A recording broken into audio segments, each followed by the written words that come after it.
Headline USA, Dems elect at least 2 dead candidates in addition to Fetterman. The Bluff City prefers dead Democrats over live Republicans. Hello and welcome back to my channel. Thank you all for stopping by. I do appreciate everyone supporting my work. Please remember to like, comment, share, subscribe. Make sure that you're still subscribed. Watch the video to the very end. That does seem to help the algorithm more than anything. You can find me on Twitter and on Rumble. I am the Anti-Woke Warrior, all one word. Check out my merchandise store. It's in the description below. Let's get into this article. I mean, this is just like crazy. But we'll talk about why this happened. I've not read this article yet either, so let's see what happens here. Democrat voters elected 2 dead people on Tuesday night, one in Pennsylvania and another in Tennessee, according to reports. Yeah, and we're still trying to figure out who we've elected for some of these ongoing midterm elections, and it's almost a week later. So our voting system needs to be fixed, obviously, if this is going to take us this long to count all the ballots. In Pennsylvania, Democrat Tony DeLuca, who died last month of lymphoma, was re-elected over Green Party challenger Quinoa Zara Livingston. Okay, I can understand why he was. I mean, you don't... Freakonomics did this, the book. They talked about, oh, look, if you have the name like Demetrius and some foreign last name, you're less likely to get hired than John Smith. Well, the reason is not the name is foreign or sounds black. They try to say, oh, it's a black name, that's why. No, the reason is because it's an unusual name. If your name is Billy Bob Jones, or some other weird last name, not Jones. Obviously, Jones would not be a last name that would be all that uncommon in the United States. But if you have a weird name, an unusual name, a name that we associate, generally speaking, with less intelligence or other undesirable qualities in an employee, then you don't hire them. Same thing with elections. I mean, Tony DeLuca. That sounds like that could be a TV show. Oh, tonight on the Tony DeLuca show, we have, X, Y, and Z, whatever. But Quinoa Zara Livingston, what the heck is that? Livingston I get, but those first two, I'm like, I don't know what you're talking about. Election officials claim that because his death occurred so close to the election, they could not change the ballots in time. Now, a special election must be held to choose a proper candidate to take his seat. While we're incredibly saddened by the loss of Representative Tony DeLuca, we are proud to see the voters continue to show their confidence in him and his commitment to democratic values by re-electing him posthumously. A special election will follow soon, Pennsylvania House Democrats said in a statement. Livingston ran a campaign far to the left of DeLuca, listing her main priorities as environmental justice, ending the war on drugs, and reducing gun violence. Okay, we'll see if she gets in. I don't know. In Tennessee, voters elected State Representative Barbara Ward, who died in October. Her funeral was held on November 5th. She won 73% of the vote, while her Republican challenger, Michael Porter, won 27%. Memphis elected a deceased Democrat to the Tennessee State House. The Bluff City prefers dead Democrats over live Republicans, said conservative talk show host Todd Starnes. Shelby County plans to declare the seat vacant and will begin to consider a replacement for Ward in the next several weeks. Tuesday night's election results in Pennsylvania were largely a disappointment, while GOP gubernatorial candidate Doug Mastriano losing handily to Democrat Josh Shapiro and Democrat Senate candidate John Fetterman beating Republican Mehmet Oz. Okay, so this is this is so insane to me that Mehmet Oz is such a bad candidate for political office that a man with severe brain damage beat him. Nothing against Fetterman. I'm not trying to say that's not an insult to him. It happens. People get damage done to their brain, and he had a stroke. So, yeah. But Mehmet Oz, I mean, he was like brought up on fraud charges, on malpractice charges, wasn't he? He had to defend himself. He is a quack. I mean, the guy is not a good doctor. I've only seen his show like once or twice, and I was like, wow, this guy is just crazy. So, anyway, some Twitter users joked that Pennsylvania voters elected not just 1, but 2 dead people, citing Fetterman's serious mental incapacitation following a stroke he suffered earlier this year. This Vince Langman says, seriously, Pennsylvania, you elected a vegetable and an actual dead guy yesterday. Can't make this S up if you tried. In Tennessee, Republican Governor Bill Lee cruised to victory over Democrat opponent Jason Martin. Well, why is this happening now?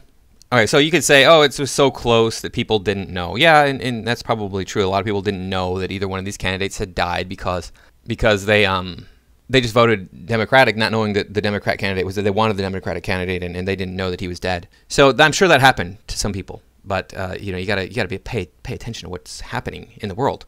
These people didn't even look. They didn't bother to Google and go, oh, look, this guy actually just died. What the heck? A bigger part of the problem, though, is down ticket voting. So these people go in and they vote only for Democrat. That's what they do. Does not matter what the policies are of the person. Doesn't matter what the person is actually like. They're going to vote Democrat because they think that Democrats are going to save the world. So those are two. Now, I'm sure there's some people who actually did vote, and even though they knew that these two candidates were dead, they're like, I wanted them in so much, and I don't want to vote for the other guy so badly that I'm just going to vote for these people even though they're dead. I'm sure that happened too. The biggest issue was down ticket voting. You just, oh, this is Democrat, click D, all the way down. I'll never understand these people. Let me see. We have some comments here.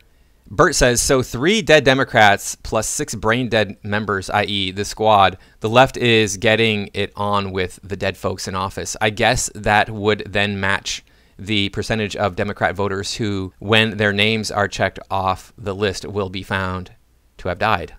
Yeah. Anthony Messer says, the majority of people in Pennsylvania who have to be some of the dumbest people on the planet to elect Festerman as their representative. We know how stupid Democrats are, though, because they did vote for that other vegetable, Lion Biden. Yeah.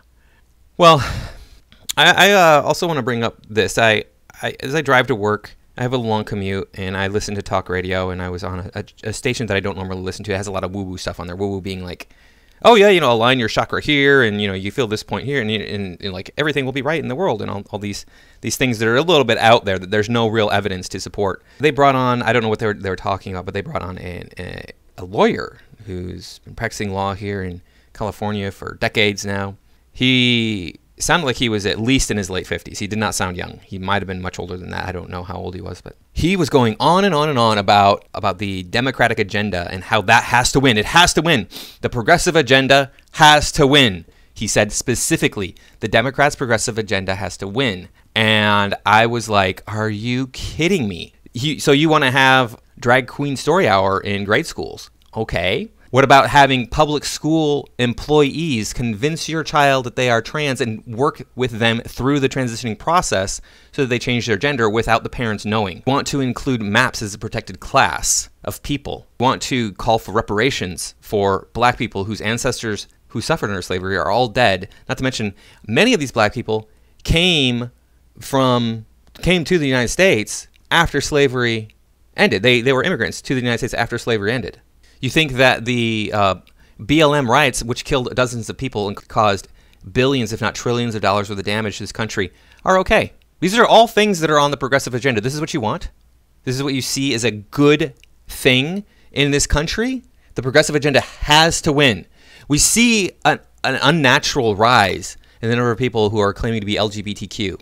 I watched specialists talk about this. They're like, we wouldn't see this much of an increase if this were a natural phenomenon. There's something else going on here. This is more likely a social phenomenon because of the rapid increase we see in all the people becoming LGBTQ.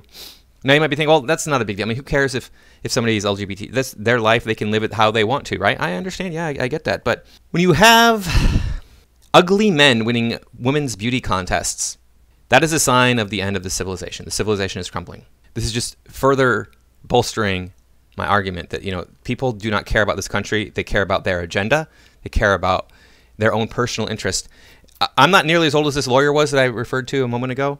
Not nearly as old as him. He wants the progressive agenda. And I've seen what these progressive ideas have done to destroy the country. I've seen how this country has fallen from a much higher point than it was when I was a child to now. And yet this guy's older than me and he doesn't see that. Brainwashed individuals. Let me talk about another thing that is this is a sign that this country is failing. Mexico uses footage of homeless people and drug addicts from Philadelphia in ads to scare young people away from substance abuse. So this is from the Daily Mail. And you're telling me that Mexico is more on the ball than the United States, is what this article is saying, and has evidence to suggest that. The Mexican government is using video of homeless people and open-air drug users in Philadelphia's troubled Kensington neighborhood in a national ad campaign to try to scare young people away from drugs.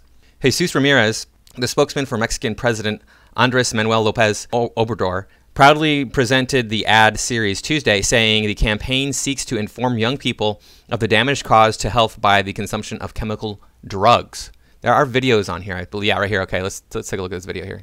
Watch full video.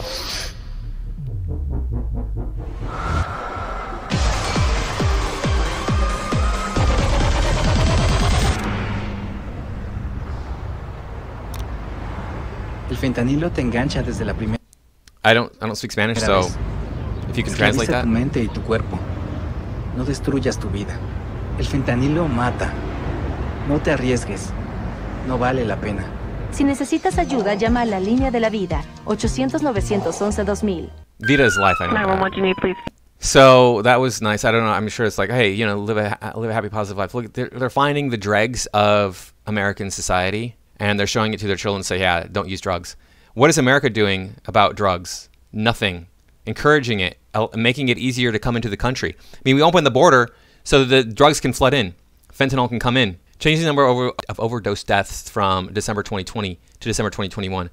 50% of overdose deaths are happening in these states. So that would be, was that Kansas and maybe Vermont and maybe South Dakota? Those are the ones that it looks like they have the most deaths.